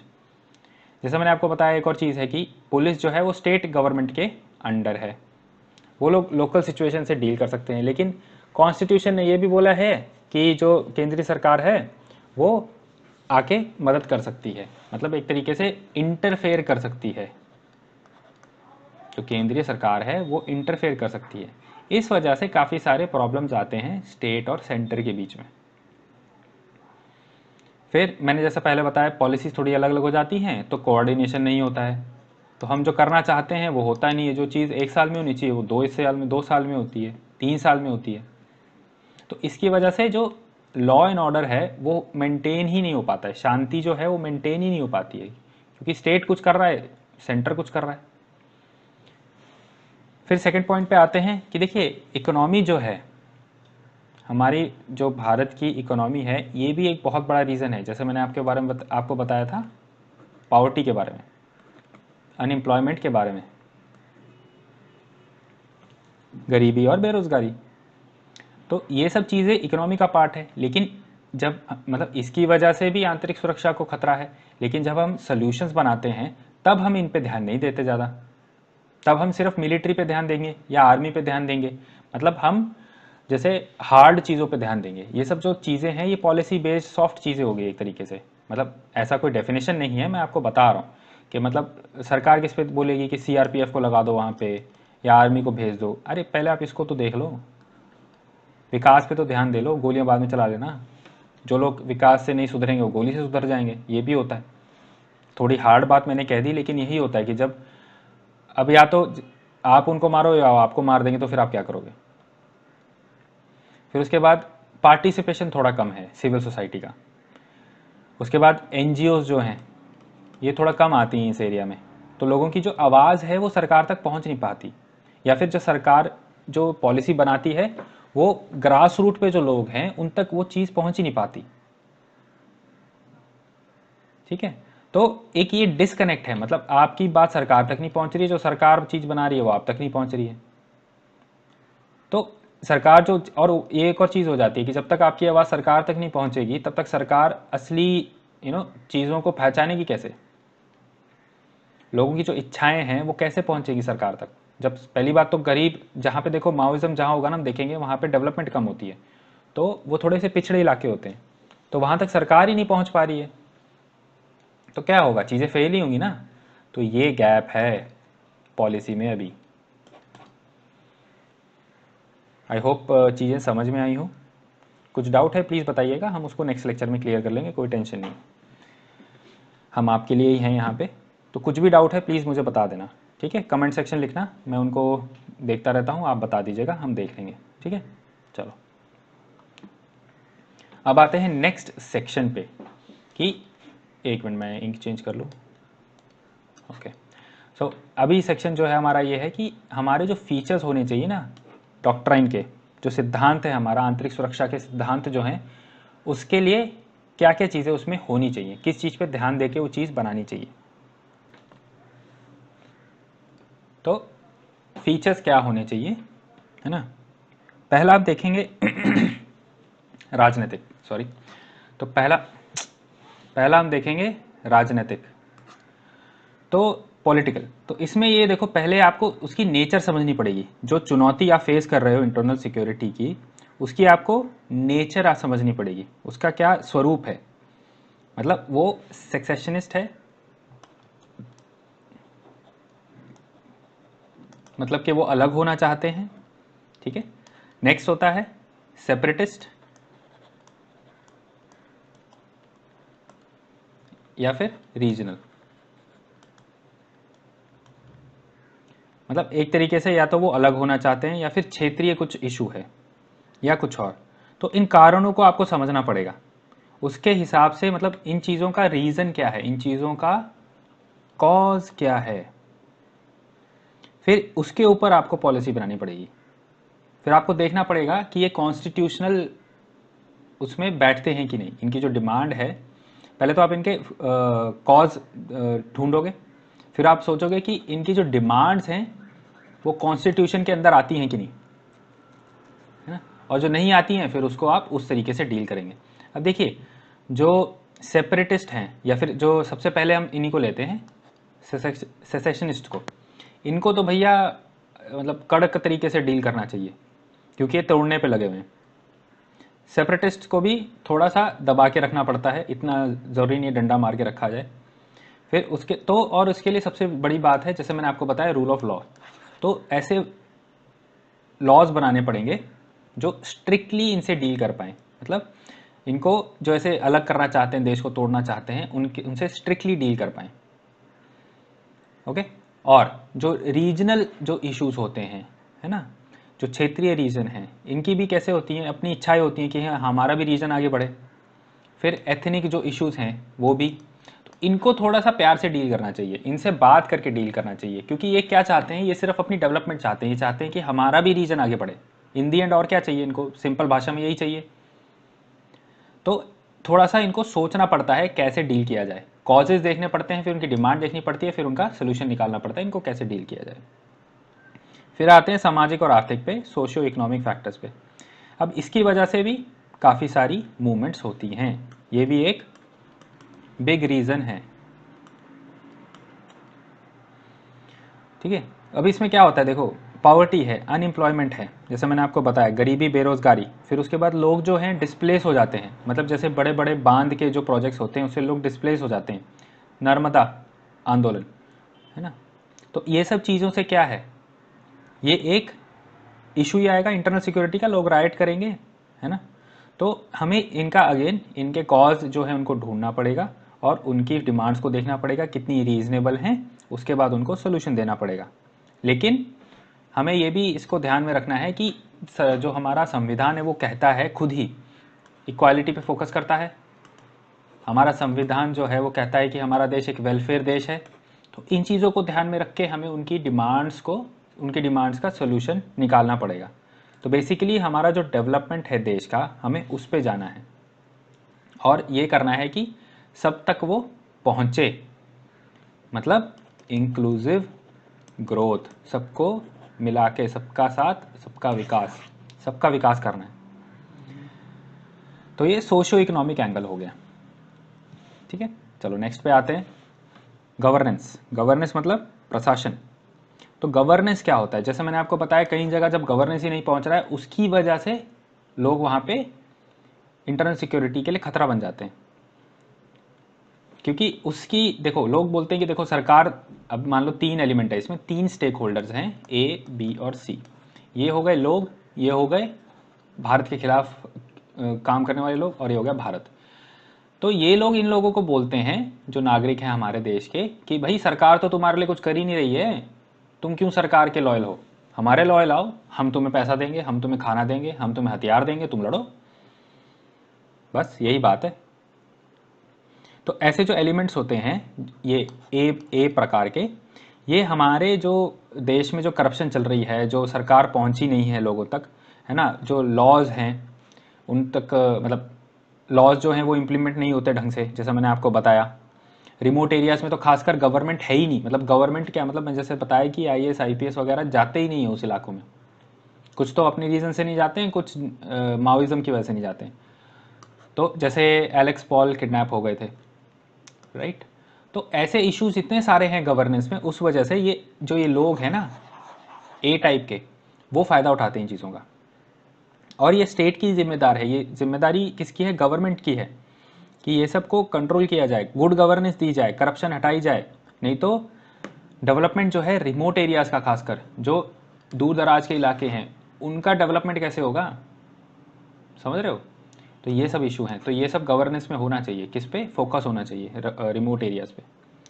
फिर आते हैं पुलिस पे, या सिक्योरिटी फोर्सेस आप बोल सकते हो, पुलिस और सिक्योरिटी फोर्सेस। अब इसमें भी ये देखा गया है कि कई बार पुलिस जो होती है वो अत्याचार, जो आरोप जिन पे लगा होता है, ठीक है, उनके प्रति लोग, जो पुलिस होती है सेंसिटिव नहीं होती है, मतलब जिन पे अत्याचार का आरोप लगा होता है ना। और इंडिया में कैसा है, इनोसेंट अंटिल प्रूवन गिल्टी, मतलब आप इनोसेंट हो जब तक आपको गिल्टी करार ना दिया जाए, सरकार, सॉरी नॉट सरकार के द्वारा, जुडिशरी के द्वारा, कोर्ट ऑफ लॉ में। तो कई बार ये देखा गया कि पुलिस जो होती है वो अत्याचार के जिस पे आरोप लगे होते हैं उनकी समस्याओं के प्रति पुलिस सेंसिटिव नहीं होती है। वो सोचती है कि नहीं, ये तो ऐसा ही है, ये तो झूठ बोल रहे होंगे। खासकर ये देखा जाता है रेड लाइट एरियाज़ में, है ना, और जो सेक्सुअली ट्रैफिक्ड लोग होते हैं उनके उससे में। ओके, तो ये सब बहुत चीज़ें हैं, पुलिस संवेदनशील नहीं है। फिर उसके बाद बहुत सारे एजिटेशन होते हैं किसके खिलाफ, जैसे एफ्सपा का जो एग्जांपल है armed forces special powers act, इसको आगे से हम एफ्सपा ही बोलेंगे। इसकी फुल फॉर्म फिर से बता देता हूँ, armed forces special power act, ये एक एग्जांपल है। तो पुलिस को सेंसिटाइज करना है, उसको संवेदनशील बनाना है कि वो पीपल फ्रेंडली बन पाए, है ना। और इसके लिए क्या चाहिए होगा, सीधी सी बात है, रिफॉर्म्स। और पुलिस को ये भी है कि एक तो संयम भी बरतना होगा, पेशेंस भी रखनी होगी, है ना। तो सुधार बहुत लाने की ज़रूरत है। ठीक है, चलो। तो और क्या प्रपोज फीचर्स हो सकते हैं, और भी इसमें हम जाते हैं डेप्थ में। एक सेकंड में इंक चेंज कर लूँ। फिर जैसे मैंने आपको बताया कि कोऑर्डिनेशन नहीं होता, ठीक है। तो काफ़ी इश्यूज जो होते हैं वो सेंटर स्टेट का जो कोऑर्डिनेशन है वो नहीं हो पाता, जैसे समन्वय बोलते हैं कोऑर्डिनेशन को, तो ये चीज़ नहीं हो पाती। तो इस वजह से इसका जो अभाव है उस वजह से बहुत सारे इश्यूज होते हैं। Lack of center state coordination ये है ही नहीं काफ़ी चीज़ों में, तो इसकी वजह से भी काफ़ी सारी आंतरिक सुरक्षाएं की चुनौतियाँ आती हैं। जैसे इंटेलिजेंस, कई बार वो इंटेलिजेंस जो सेंट्रल इंटेलिजेंस होती है वो स्टेट तक पहुंच ही नहीं पाती है ना। या फिर जो स्टेट वाले हैं वो अपना काम कर रहे होते हैं और वो पुलिस जो होती है वो सेंटर से कोऑर्डिनेट नहीं करती है, क्योंकि उनको कई बार ऐसा हो जाता है कि वो बोलते कि नहीं हम अरेस्ट करेंगे, ये हमारा केस है। तो इस चक्कर में कोऑर्डिनेशन होता नहीं और वो लोग निकल के भाग जाते हैं। ऑर्गेनाइज क्राइम आप ले लो, इस वजह से ही बहुत पनपता है। फिर हो गया इंटेलिजेंस। इंटेलिजेंस में अगर देखा जाएंगे तो ये तो सबसे एक मतलब मेजर पार्ट है ना, एक बहुत महत्वपूर्ण पार्ट है इंटरनल सिक्योरिटी का। हमें अलर्ट रहना पड़ेगा काफ़ी सारे खतरों से, जो बाहर से भी आ रहे हैं, जो अंदर से भी आ रहे हैं। और बहुत सारे जो बड़े ऑपरेशन होते हैं, जैसे यूरी जो था, है ना, और जो हॉट परस्यूट हमने किया था, ये सब कैसे हो गए थे, इंटेलिजेंस की वजह से हुए थे।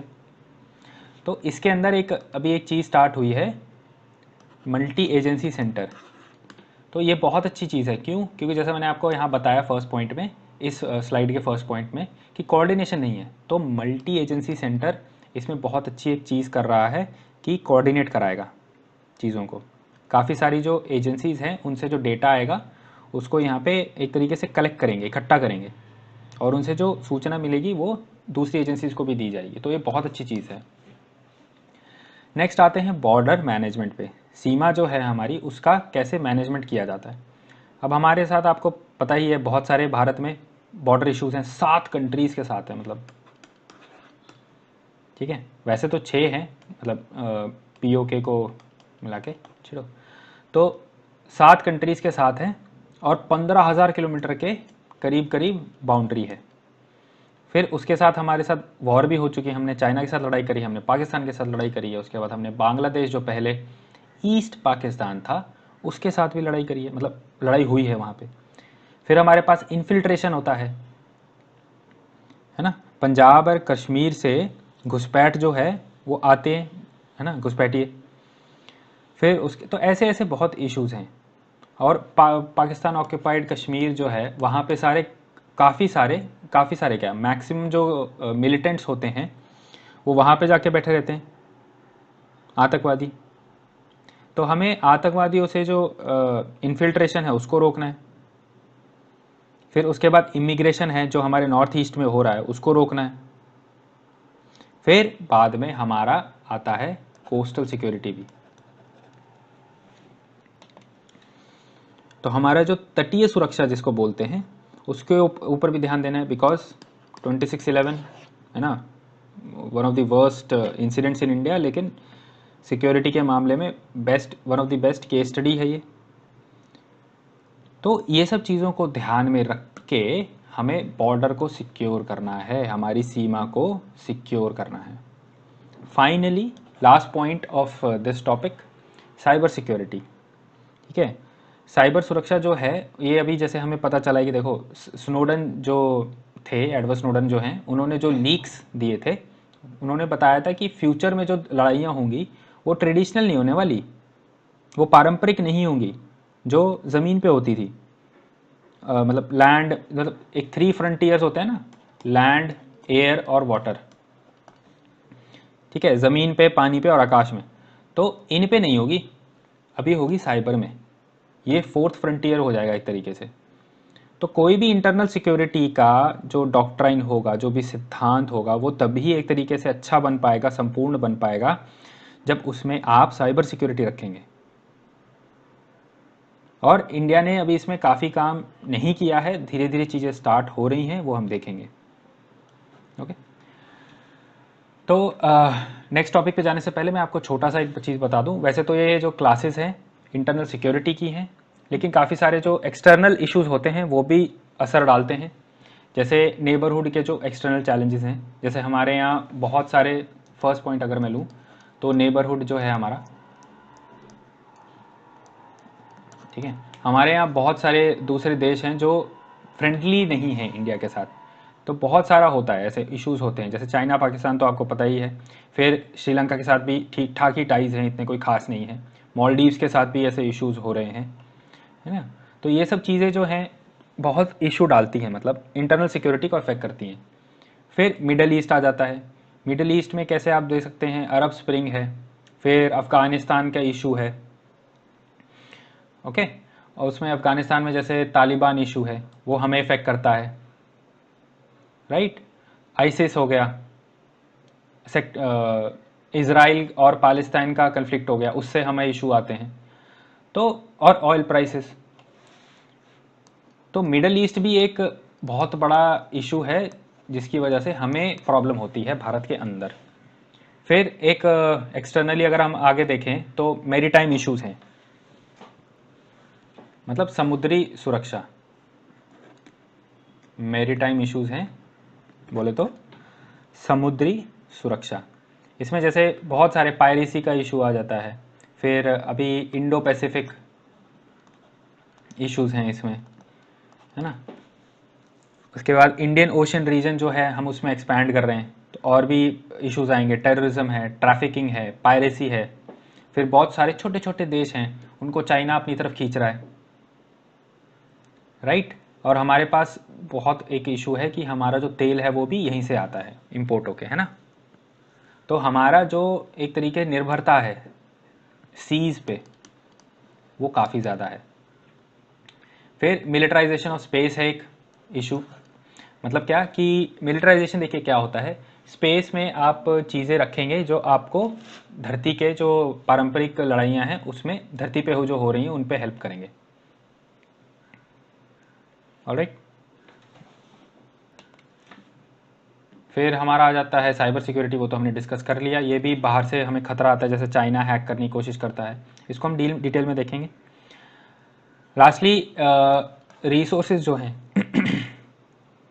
ठीक है, जैसे एनर्जी रिसोर्सेज, वो भी एक वॉर बनेगा। जैसे water might be the next reason war का, राइट।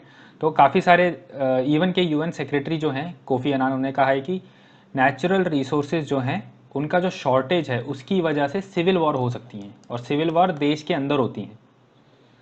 सिविल अनरेस्ट हो सकता है और वॉर्स हो सकती हैं। अब देखिए इंडिया के लिए, जैसे देखो चाइना और पाकिस्तान है, ये हमारे आगे पीछे लगे हुए हैं, है ना। फिर उसके बाद चाइना जो है बे ऑफ बंगाल में, सॉरी पाकिस्तान जो है, पाकिस्तान और चाइना जो है बे ऑफ बंगाल और अरेबियन सी में तकलीफ़ें दे सकते हैं हमें, राइट। सो ये सब चीज़ें जो हैं ये एक्सटर्नल फैक्टर्स हैं, तो ये कहीं ना कहीं इंटरनली हमको असर डालते हैं, ठीक है। तो ये बहुत ज़रूरी है समझना, इसलिए मैंने फटाफट आपको ये एक्सटर्नल वाला भी बता दिया, क्योंकि ये 2-3 मिनट का डिस्कशन है लेकिन ये इंपॉर्टेंट है। उससे क्या होगा, जैसे मैंने आपको कहा मेरा काम है आपको एक पर्सपेक्टिव देना। कंटेंट तो आप कहीं से भी उठा लोगे, चीज़ों को कैसे रिलेट करना है, समझना है, वो बहुत ज़रूरी है। चलिए नेक्स्ट पॉइंट पे बढ़ते हैं। 2.5 फ्रंट वॉर। देखिए अभी हमारा जो टॉपिक है वो सारे ख़त्म हो गए हैं। ये जो मैं आपको बताने जा रहा हूँ ये एक कीवर्ड है, मतलब ये जैसे मेरा पढ़ाने का तरीका, मैं आपको एक तरीके से उसका इंट्रोडक्शन दे रहा हूँ कि 2.5 फ्रंट वॉर, ये कीवर्ड है जो अभी काफ़ी न्यूज़ में था। तो देखो इंडियन आर्म फोर्सेस को कैसे है, ये एक स्टेटमेंट है, इसका मीनिंग क्या है कि इंडियन आर्म फोर्सेस को दो फाइट करनी पड़ेंगी, नॉर्थ में और वेस्ट में भी।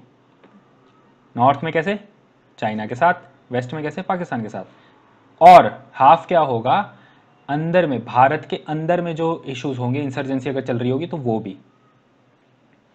ठीक है, तो ये 2.5 वॉर हो गई, और ये वर्स्ट केस चीज़ है, मतलब एकदम, जिसमें मतलब दो तरीके से, दो तरफ से लड़ रही है, विदेशी पावरों से और अंदर के इशू से भी। और ये पता है कब होगा, ये होगा जब तब पूरा सोशियो इकोनॉमिकल और पॉलिटिकल ब्रेकडाउन हो जाएगा, और डिप्लोमेटिक, मतलब इन देशों के साथ जब हमारे पूरे डिप्लोमेटिक रिलेशन टूट जाएंगे तब ये चीज़ें होंगी। ये होना ना होना किसी को नहीं पता, लेकिन ये चीज़ एक रियलिटी है जो अभी डिस्कशन में चल रही है, राइट। तो करना क्या है, लॉन्ग रन में भारत को फोकस करना है सेल्फ रिलायंस पे, आत्मनिर्भर बनना पड़ेगा, इसके अलावा कोई रास्ता ही नहीं है। हमें इसके अंदर क्या करना पड़ेगा, अब ये तो कहने की बात है, लेकिन जैसे ये तो आप पढ़ते ही होगे, अब मैं आपको कॉन्क्रीट चीज़ बताता हूँ, वो है डिफेंस इंडस्ट्री। वहाँ पे फोकस करना पड़ेगा, उसकी इंडिजनाइजेशन पे फोकस करना पड़ेगा, मतलब हमें चीज़ों को बनाना पड़ेगा देश के अंदर, और हमें इंपोर्ट जो है ना, इंपोर्ट करते हैं हम आर्म्स, है ना, उनको कम से कम रखना पड़ेगा। देखो ख़त्म तो नहीं होगा, देखो हर कोई ये बोलता, पता है, जो यंग बच्चे होते हैं ना, मतलब जो नए बच्चे आ रहे हैं पढ़ने के लिए, वो बोलेंगे नहीं नहीं सब अंदर बनाओ। नहीं, देखो मेच्योर पर्सपेक्टिव पता है क्या है, आप इंपोर्ट हमेशा के लिए ख़त्म नहीं कर सकते, क्योंकि आपको भी कहीं ना कहीं एक्सपोर्ट करना पड़ेगा, तो एक डिप्लोमेटिक रिलेशन बनाने पड़ते हैं। आप पूरा ऐसे नहीं कर सकते कि हम सब कुछ करेंगे खुद ही, तो इंटरनेशनल रिलेशंस के लिए अच्छा नहीं होता। तो सेल्फ रिलायंस हमें करना है, मतलब क्या होता है कि कहीं पे अगर कुछ कन्फ्लिक्ट हो गया ना, मान लो आप रशिया पे डिपेंडेंट हो, अब वो धीरे धीरे चाइना के साथ भी बन रही है उसकी, तो मान लो चाइना के साथ लड़ाई के वक्त रशिया आपको कुछ चीज़ें इनडायरेक्टली मना कर दे देने को, फिर क्या करोगे। उस टाइम पे ये बात है कि आपके पास चीज़ बनाने की कैपेबिलिटी होनी चाहिए। जैसे एग्जाम्पल के तौर पे advance medium combat aircraft, 5th generation एक रोल है, ये मल्टी रोल फाइटर एयरक्राफ्ट है, हिंदुस्तान एरोनॉटिक्स लिमिटेड ने बनाया है।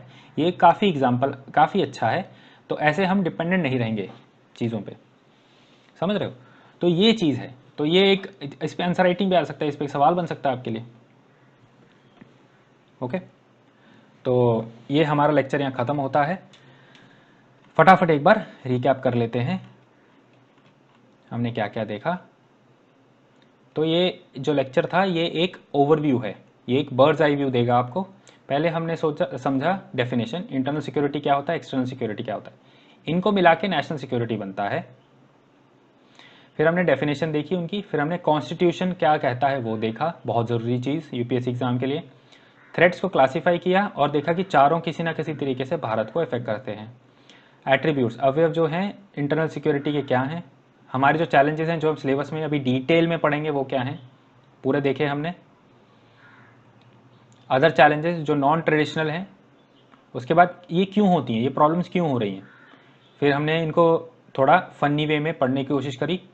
4 चीज़ों में मैंने इनको आपके लिए डिवाइड किया, 4 पार्ट्स में। फिर हमने देखा डॉक्टरिंग कैसा होना चाहिए, है ना, जो हम चीज़ें करना चाहते हैं वो कैसी होनी चाहिए। तो हमने सबसे पहले पढ़ा प्रेजेंटली क्या हो रहा है, उसके बाद हमने देखा गैप्स कहाँ हैं, और उसके बाद हमने देखा क्या करना चाहिए। यही आपको यूपीएससी में स्ट्रक्चर फॉलो करना है। तो कंक्लूजन क्या है, देखो इंटरनल सिक्योरिटी के चैलेंज बहुत ज़्यादा हैं भारत के पास, क्योंकि हमारा जो थ्रेट है हमें वो काफ़ी मतलब अलग अलग तरीके से होता है, ठीक है। और बहुत कम ऐसे देश हैं दुनिया में जिनको ऐसे खतरे होते हैं, इतनी इतने मतलब इतने सारे मतलब नंबर में, और इतने स्ट्रॉन्ग। तो कौन सा देश है दुनिया में जिसको मतलब इतनी बैंड बजती है लेफ्ट और राइट से, बताओ आप, इंटरनली भी। सो ओवरऑल एक और चीज़ है कि 50% से ज़्यादा भारतीय कुछ ना कुछ ऐसे इंटरनल सिक्योरिटी के इशू से अफेक्टेड हैं, बहुत मतलब बहुत बड़ी संख्या है ये। क्योंकि और ये वो ऐसे इश्यूज हैं जो सिर्फ लॉ एंड ऑर्डर प्रॉब्लम नहीं है, मतलब ऐसा नहीं है मतलब घर में चोरी हो रही है वो वाले नहीं, इंटरनल सिक्योरिटी वाले, प्रॉपर इंटरनल सिक्योरिटी वाले। और जैसे जैसे बात बढ़ रही है कि जैसे जैसे चीज़ें बढ़ रही हैं तो एक्सटर्नल जो चीज़ें हैं उनका भी रोल बढ़ता जा रहा है, इसलिए मैंने आपको लास्ट में एक्सटर्नल फैक्टर्स भी समझाए। तो ये सब एक कैंसर बनता जा रहा है भारत के लिए। ओके, तो ये थोड़ा क्यों बढ़ता जा रहा है, एक तो बाहर से भी खतरा आ रहा है और इंटरनली भी हमारी गवर्नेंस थोड़ी सी वीक हो रही है। तो स्ट्रॉन्ग गवर्नमेंट चाहिए होती है। फिर उसके बाद हमारा जो जस्टिस सिस्टम है उसको भी सुधारना पड़ेगा। तो ये जो थ्रेट है इनको पहले ही करना पड़ेगा, दबाना पड़ेगा। एक कहावत होती है, nip the evil in the bud. तो इस चीज़ को फटाफट ख़त्म करना पड़ेगा, नहीं तो ये खतरा बन जाएगी, कैंसर बन जाएगी हमारे लिए। तो हमें अच्छी पॉलिसीज लानी है, नई पॉलिसीज लानी है, सोशियो इकोनॉमिक, पॉलिटिकल, मिलिट्री और डिप्लोमेटिक वाली। डिप्लोमेटिक क्यों? क्योंकि मैंने आपको समझाया कि बाहर के देशों से जब भारत को इफेक्ट हो रहा है तो फिर डिप्लोमेटिक रिलेशन तो करने ही पड़ेंगे ना। चलिए, इस लेक्चर के लिए इतना ही। थोड़ा सा 15 मिनट ऊपर हो गया, माफ़ कीजिएगा, लेकिन बट ये चीज़ क्या है ना, एक साथ मैं समझाऊंगा तो अच्छा रहता है। अगर मैं 2 टुकड़ों में तोड़ देता तो ये बात जमती नहीं है, वो मज़ा नहीं आता। तो thank you so much everybody for listening, thank you for your patience. जाने से पहले मैं आपको एक चीज़ बताना चाहूँगा। एक 4R अप्रोच रखिए अपनी लाइफ में यूपीएससी के लिए। अपना काम पहले रिड्यूस करिए, सोर्सेज कम से कम रखिए, अच्छे सोर्सेज रखिए लेकिन कम रखिए। ऐसा नहीं कि आप 4 क्लासेस के नोट्स पढ़ रहे हो, नहीं, एक क्लासेस के नोट्स रखो और एक स्टैंडर्ड बुक रखो एग्जाम्पल के तौर पे। तो अपना जो वर्कलोड है, सोर्सेज है, उसको रिड्यूस करो। फिर जो कंटेंट होता है उसको रीयूज़ करना सीखो। मतलब अगर आपके पास कोई फैक्ट है उसको आप GS1 और GS2 में यूज़ करना सीखो। जैसे सोसाइटी का फैक्ट होता है, सोशल जस्टिस का फैक्ट है, वुमेन रिलेटेड फैक्ट है। सिमिलरली GS3 और GS1 टू GS3 को GS4 में यूज़ करना सीखो। अगर आप बता रहे हो कि कोई, जैसे एथिक्स के पेपर में भी आप लिख सकते हो कि ये स्कीम सरकार लाई है और ये स्कीम के पीछे क्या सरकार का एम है। जैसे एथिक्स में स्वच्छ भारत अभियान है, इसके पीछे लोगों का बिहेवियर चेंज करना है, एटीट्यूड चेंज करना है, तो वो चीज़ एथिक्स के थ्रू ही चेंज होती है। तो ऐसा नहीं है कि सिलेबस रिलेटेड नहीं है, सिलेबस रिलेटेड है। GS2 की जो स्कीम है उसमें GS4 का भी एक फैक्टर आ जाता है। फिर कंटेंट को रिसाइकल करना सीखो। मतलब कोई अगर आपके पास फैक्ट है उसको उल्टा करके आप किसी और पेपर में यूज़ करो। जैसे लेबर फोर्स पार्टिसिपेशन रेट है फीमेल का, अब ये क्या हो रहा है, ये थोड़ा कम हो रहा है अभी, क्योंकि औरतें जो हैं वो पढ़ने को जा रही हैं, वो एकदम से जॉब नहीं करने जा रही हैं, वो और पढ़ने की कोशिश कर रही हैं। तो ये अच्छी भी चीज़ है। लेकिन अगर आप यही चीज़ नेगेटिव में दिखाना चाहो तो आप बोल सकते हो कि भारत में और स्टेप्स लेने की ज़रूरत है because labour force participation rate घट रहा है। तो अपने रिड्यूस करो सोर्सेज, कंटेंट को रीयूज़ करो, GS1 GS2 GS3, और बेसिकली रीयूज़ और रिलेट भी हो जाता है ये। ओके, एक और बना देते हैं, ठीक है। रिलेट करना सीखो, GS1 GS2 GS3 GS4 और ऑप्शनल को रिलेट करना सीखो। ऑप्शनल का कंटेंट आप डायरेक्टली नहीं लिख सकते, ऑप्शनल का कंटेंट लिख सकते हो लेकिन बहुत ही सिंपल भाषा में लिखो और थिंकर का नाम मत लिखो, अपना आइडिया लगा के जोड़ दो उसको। फिर फाइनली प्लीज़ रिवाइज, बहुत ज़रूरी है। रिवीजन के बिना आपको चीज़ याद नहीं रहेगी, आप चीज़ें इंटरनलाइज नहीं करोगे और आप मेंस का जो प्रेशर है उसमें लिख नहीं पाओगे। याद रखना ये बात, ठीक है। चलो, तो इस लेक्चर के लिए इतना ही, नेक्स्ट लेक्चर में मिलते हैं। चलिए, बाय एवरीबॉडी, टेक केयर।